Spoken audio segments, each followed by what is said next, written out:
Karbala యుద్ధంలో మహమ్మద్ ప్రవక్త మన్మడు ఇమాం హుస్సేన్తో పాటు ఆయన అనుచరులు వీరమరణాన్ని గుర్తు చేసుకుంటూ మొహరం జరుపుకుంటారు. ఇస్లామిక్ క్యాలెండర్ ప్రకారం మొదటి మాసం మొహరం వారాన్ని స్మరిస్తూ ఊర్లలో పీర్లు ప్రతిష్ఠించి ఊరేగిస్తారు. మొహరం మాసంలో ముస్లింలు ఆడంబరాలకు దూరంగా ఉంటారు. ప్రజావాణి ద్వారా వచ్చే ఫిర్యాదులకు ప్రాధాన్యం ఇవ్వాలని పోలీసు అధికారులను డీజీపీ జితేందర్ ఆదేశించారు. పీఎస్లతో వచ్చే ఫిర్యాదులపై వెంటనే కేసులు నమోదు చేయాలని, ప్రజలతో మర్యాదగా వ్యవహరించాలని సూచించారు. హిస్టరీ షీట్లను సమీక్షించాలని, ఆయుధాల లైసెన్సులు జారీపై జాగ్రత్త వహించాలన్నారు.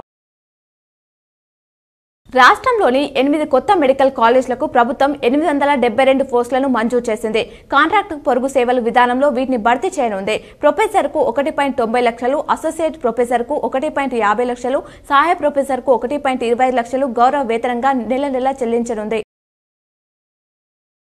ఒడిశాలోని పూరి శ్రీ క్షేత్ర రత్న భాండాగారం రహస్య గదిని రేపు తెరవనున్నారు.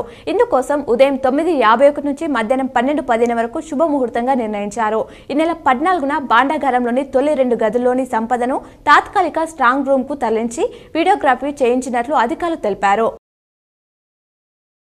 ఈ నెల 23న పార్లమెంట్లో ప్రవేశపెట్టే బడ్జెట్లో రాష్ట్రానికి ప్రత్యేక సాయం ప్రకటించాలని కేంద్ర మంత్రి అమిత్ షాను సీఎం చంద్రబాబు కోరారు. నిన్న ఆయన ఢిల్లీలో షాతో భేటీ అయ్యారు. అమరావతి, పోలవరం ప్రాజెక్టుల నిర్మాణానికి నిధులు కేటాయించాలని విజ్ఞప్తి చేశారు.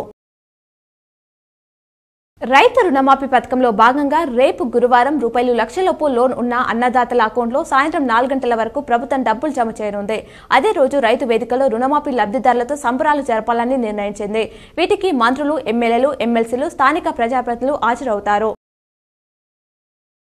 గుజరాత్లో చాందీపుర వైరస్ కేసుల సంఖ్య పెరుగుతుంది. ఇప్పటివరకు మొత్తం 14 కేసులు నమోదవగా 8 మంది మృతి చెందినట్లు ఆ రాష్ట్ర ఆరోగ్య శాఖ మంత్రి రిషికేశ్ పాటిల్ తెలిపారు. రోగుల రక్త నమూనాలను పూణేలోని నేషనల్ ఇన్స్టిట్యూట్ ఆఫ్ వైరాలజీకి పంపినట్లు పేర్కొన్నారు. నిజామాబాద్ జిల్లా డిచ్పల్లి మండలం మాధవనగర్ రైల్వే బ్రిడ్జిను మంగళవారం రూరల్ ఎమ్మెల్యే భూపత్ రెడ్డి పరిశీలించారు. ఎమ్మెల్యే కాంట్రాక్టర్తో మాట్లాడుతూ రైల్వే బ్రిడ్జి పనులు త్వరగా పూర్తి చేయాలని, వాహనదారులు నానా ఇబ్బందులు పడుతున్నారని తెలిపారు. ఈ కార్యక్రమంలో కాంగ్రెస్ కార్యకర్తలు నీరడి దేవరాజ్, వాసు, కోట్ల భాస్కర్, వెంకటరెడ్డి, సాయిలు పాల్గొన్నారు.